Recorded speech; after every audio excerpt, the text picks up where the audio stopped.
माओवाद के खात्मा नजदीक ही पहुंच गए है, इसे लगत है। हाल ही में नक्सली संगठन की एक प्रेस विज्ञप्ति जारी हो है, जेमा महाराष्ट्र, मध्य प्रदेश और छत्तीसगढ़ के स्पेशल जोनल कमेटी के जो प्रवक्ता है अनंत अनंत हर एक प्रेस विज्ञप्ति जारी करे है।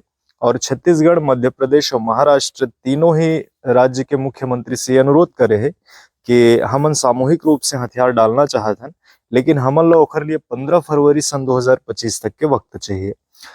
उमन ये भी कहे हैं कि हमला पता है कि सरकार हम माओवादी मन के खात्मा की डेडलाइन जारी करे है, वो डेट 31 मार्च सन 2026 है। हमन जो समय मंगत हन वो समय ओखर ले पहले ही है। हमन सरकार ला आश्वस्त करना चाहत हन कि कोई भी ऐसे गतिविधि नहीं करन जेकर से कोई नुकसान हो ही, और सरकार हमला थोड़ा से वक्त दे।